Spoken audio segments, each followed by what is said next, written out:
And మీరు అంటే ముందు కామెంట్ చేసింది కరెక్టేనా? దీన్ని ఎవరో చేస్తారు, 100% చెడగొడతారు. మీరు ఇంకా చాలా చిన్న మాటలు వాడుతున్నారు, నేను పెద్ద పెద్ద బూతులే వాడాను.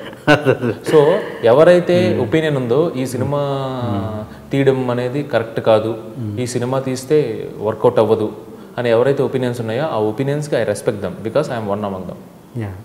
అండ్ అవకాశం వచ్చినప్పుడు ఎవరు మిస్ చేసుకోరు అంటే ఇది ప్రేమ అవకాశం వచ్చినప్పుడు అది కొంచెం మీరు షేర్ చేసుకోవడానికి సిగ్గు కూడా పడ్డారంట. షేర్ చేసుకోవడానికి నేను సిగ్గుపడ్డాను. అయ్యో నేను మీ దగ్గర స్ట్రైట్గా నేను చెప్తున్నాను కదా, నేను అన్నవాన్ని నేనే తీయాల్సి వచ్చింది అని అది సరదాగా అదొక జోక్ లాగా అండి, జోక్ లాగా బోల్డ్ మంది చెప్పానండి.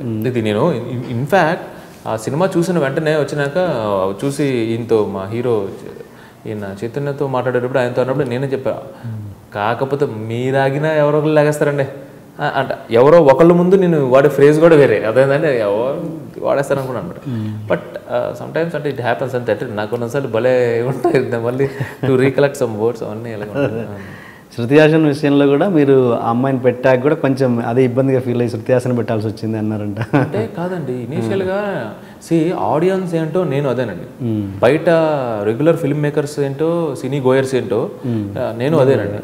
సో నాకు ఇనీషియల్గా కాకపోతే ఒక్కసారి దూరం నుంచి కాదు ఈ ప్లేస్లోకి వచ్చి ఆలోచిస్తే ఇమీడియట్గా బ్రెయిన్ ఏది యాక్సెప్ట్ చేయదండి. బట్ ఉన్న సర్కమ్స్టాన్సెస్ సిచ్యువేషన్స్ అన్నీ ఇలా చూస్తూ అవన్నీ డిమాండ్ చేయడం, అసలు ఏంటి వర్కౌట్ అవుతుంది, ఏ పారామీటర్స్లో ఆలోచిస్తున్నాము అంటే అప్పుడు మేము మా పరంగా మేము కరెక్ట్ అండి ఇప్పటికీ కూడా.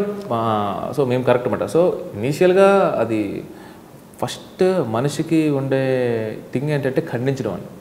బ్రెయిన్లో ఒకటి ఉందనుకోండి, either it may be right are wrong, మీరు చెప్పింది నా పారామీటర్కి ఈక్వల్గా లేదనుకోండి, కాదు కాదు అనేస్తాం. కాదు అన్న తర్వాత ఒకసారి ఆలోచిస్తే కరెక్టా కాదా అనేది తెలుస్తుందండి. సో శృతి హాసన్ కరెక్టా కాదా అనేది బయట వాళ్ళకి అంత అవసరం, అంత టైం ఎందుకు పెడతారంటే కరెక్ట్ కాదు చట్ అనే మాట వచ్చేస్తుంది అంతే, అది తప్పలేదు.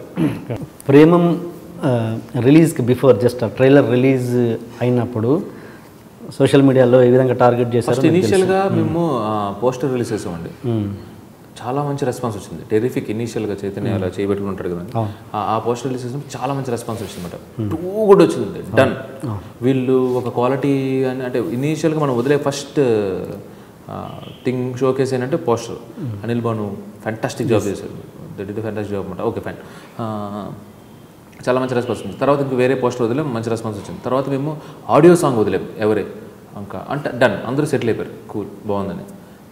ఇక్కడ టార్గెట్ ఏంటంటే శృతి హాసన్ అనే ఆమె మలర్ క్యారెక్టర్ అనేది చేయకూడదు అనేది పర్టికులర్గా మన దాంట్లో కొంతమంది మలయాళం అండ్ తమిళ ఆడియన్స్లో చాలా స్ట్రాంగ్గా ఫిక్స్ అయిపోయారండి. నేను ఇది జనరలైజ్ చేసి అందరినీ అంటలేదండి.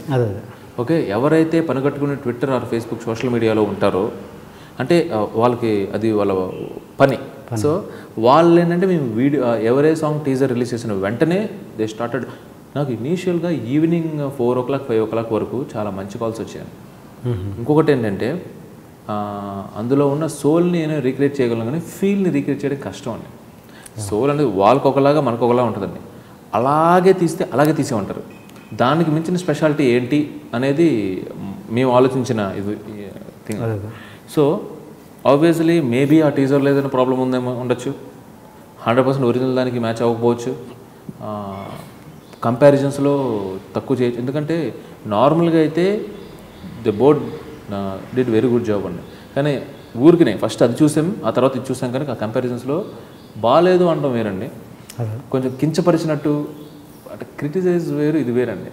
మాట్లాడి అప్పటి వరకు అంటే నాకు ఇక్కడ నుంచి నిజంగానే ఇక్కడ నుంచి కూడా నాకు హీరో దగ్గర నుంచి మంచి ప్రొడ్యూసర్ దగ్గర నుంచి కాల్స్ వచ్చాను, చాలా బాగుందని.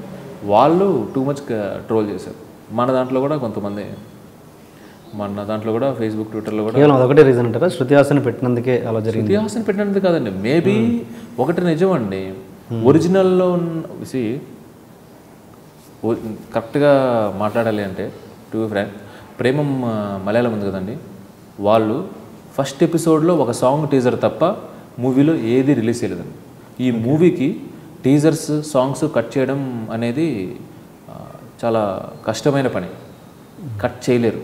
నేను ఇది కట్ చేయలేరు అని ఒక స్టేట్మెంట్లో ఎందుకు ఇస్తున్నానంటే Alphonso పుత్రిన్ is an editor.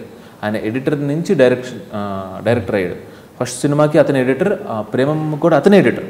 Being an editor first ఎపిసోడ్లో ఒక సాంగ్ రిలీజ్ చేసి మిగతా ఏ సాంగ్స్ ఎందుకు రిలీజ్ చేయలేదు, మిగతా అసలు థియేటర్లో ట్రైలర్ ఎందుకు రిలీజ్ చేయలేదు? ఎందుకంటే అది టఫ్ అండి. ఈ సినిమాలో స్టోరీ లేదు, ఈ సినిమాలో మూమెంట్స్ మాత్రమే ఉంటాయి. మనం వెళ్ళి అరే ఇది నాకు జరిగింది అబ్బా ఎంత బాగుంది, బ్యూటిఫుల్గా ఉంది, జరగకపోయినా వాళ్ళిద్దరి మధ్యలో కెమిస్ట్రీ ఎంత బాగుంది అని చెప్పి ఆ మూమెంట్స్ని ఎంజాయ్ చేసి బయటకు వచ్చే ఒక మంచి, కరెక్ట్గా చెప్పాలంటే దృశ్య కావ్యం. సో దాన్ని 2 minutesలో చూపించడం, 1 minute చూపించడం అనేది జరగని పని అండి. బట్ మనకి ఇక్కడ బిజినెస్ పారామీటర్స్లో అది కుదరదండి. సీరియస్లీ ఏ బిజినెస్ పారామీటర్స్లో మనం శృతి హాసన్ క్యాష్ చేసుకున్నామో, ఒక క్రౌడ్ పుల్లర్ లాంటి స్టార్ హీరోయిన్ కావాలని మేము అనుకున్నామో, అదే రెవెన్యూ పరంగా అదే బిజినెస్ పారామీటర్స్లో మనము సాంగ్స్ కట్ చేయాలి, థియేటర్ ట్రైలర్ కట్ చేయాలండి. లేదంటే ఫస్ట్ డే సెకండ్ డే జనాలు రారు, ఎందుకు చూడాలి అనే ఇది ఉండదు. వాళ్ళకి అలా కాదండి. వాళ్ళు కావాల్సినంత టైం 104 వర్కింగ్ డేస్ చేసుకున్నారు, మనం 62 వర్కింగ్ డేస్లో చేసాం. సో అది ఒక మూడ్లో సినిమా చూస్తున్నప్పుడు ఒక మూడ్లో వచ్చే ఒక అద్భుతమైన సాంగ్ అండి. దానికి ముందు జరిగిన ఒక 2-3 మూమెంట్స్ని క్యారీ చేసుకుంటూ పాడుకుంటూ మనం హమ్ చేసుకుంటూ చూడాల్సింది, థియేటర్లో చూడాల్సింది మేము 1.5 minute కట్ చేసేసరికి ఆబ్వియస్గా డిసప్పాయింట్ అవుతాను. అండ్ అక్కడి నుంచి ఇక్కడికి నేను ఇక్కడ ఆ సాంగ్లో ఇంత దగ్గర పెట్టి ఇలా పాడుతూ ఉంటారండి. నాకు అది ఇష్టం ఉండదు. నాకు కొన్ని ఉంటాయండి, అంటే ఎక్కడ కూడా టచ్ చేయకుండా ఉండాలి అనేది. సో ఇక్కడ అది అక్కడక్కడ అంటే అక్కడ బ్యూటిఫుల్గా అనిపించదండి నాకు. ఇక్కడ నా హీరోయిన్ని ఇంత దగ్గరగా బుగ్గల మీద చెయ్యేసి మొహం మీద పెట్టి ఇంత క్లోజ్గా చూస్తే నాకు వేరే లెవెల్లో కనెక్ట్ అవుతుంది. So I don't want that, నాకు అది వద్దు. సో అది మిస్ అయిందండి బేసిక్గా. ఏది ఒరిజినల్ చూసినాడు. ఒరిజినల్ చూడని వాళ్ళు ఏం చేశారంటే, అప్పటి వరకు డిస్ట్రిబ్యూటర్స్ మాత్రమే మా బిజినెస్ అయిన మా మూవీ, డిస్ట్రిబ్యూటర్స్ దగ్గర నుంచి ఆ సాంగ్ తీసుకుని ఎగ్జిబిటర్స్ కూడా కొనుక్కోవడం స్టార్ట్ చేశారు. నేను ఇనీషియల్గా భయపడ్డా, ఫస్ట్ డే ఇగ్నోర్ చేశా, 2వ రోజు ఏంట్రా బాబు భయపడ్డా. తర్వాత భయపడిన తర్వాత ఆబ్వియస్గా బాధపడతాం, అందులో డౌట్ లేదు. మా ప్రొడ్యూసర్ని అడిగితే నేనైతే 1% ఫోన్ కూడా ముట్టుకుంటే నాకు అసలు అది సంబంధం లేని ప్రపంచం. నాకు నా సినిమా శుభ్రంగా బిజినెస్ అవుతుంది, నా డిస్ట్రిబ్యూటర్స్ హ్యాపీ అన్నారు. సో ఇదంతా ఒక సెక్షన్, ఇది ఒక సెక్షన్ అండి. ఈ సెక్షన్కి ఆ సెక్షన్కి సంబంధం లేదు. ఇది 5% ఆడియన్స్ ఉంటారండి, వాళ్ళు they influence another 5% maximum, but 90% of audience మనకు ఉన్నారు. ఓకే, మీరు శృతి హాసన్ క్యారెక్టర్ మలయాళంలో చేసిన అమ్మాయిని ఎందుకు రిపీట్ చేయాలనుకోలేదు? అంటే ఆమె గ్లామర్ చెప్పారు కదండి. గ్లామర్ గురించి కాదండి, నేను ఆ అమ్మాయిని పెట్టుకుని అంత బాగా నేను చూపించలేనండి. Okay, I can't repeat. అది అతని బ్రెయిన్ మిగతా ఇద్దరిని అలా చేశారు కదా, అంత గొప్పగానే. మిగతా ఇద్దరిలో నేను క్యారెక్టరేషన్ మార్చుకున్నానండి.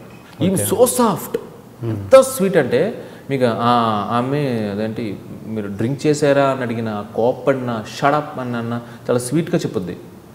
నా లెక్చరర్ క్యారెక్టర్ అది కాదు. ఓకే, తెచ్చిపెట్టుకున్న గాంభీర్యం, గడౌట్ అంటుంది. ఎందుకంటే ఆల్మోస్ట్ సేమ్ ఏజ్.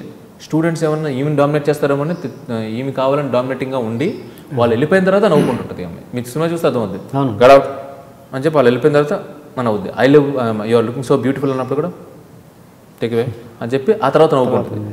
సో ఇది నా క్యారెక్టర్ అండి. నేను ఆమెను తీసుకొస్తే నేను ఇంకా శృతి హాసన్ పెట్టుకొని ఇనీషియల్గా కొన్ని కామెంట్స్ వస్తాయేమోనండి, తర్వాత ఎవ్రీథింగ్ సెటిల్. చాలా హ్యాపీగా ఎంజాయ్ చేస్తున్నారు ఈరోజు ఆడియన్స్. ఓకేనండి, ఆ అమ్మాయిని పెట్టుకున్నాను అనుకోండి, ఇప్పుడు కామెంట్ చేయడం మొదలుపెట్టేవారు నన్ను. Okay okay,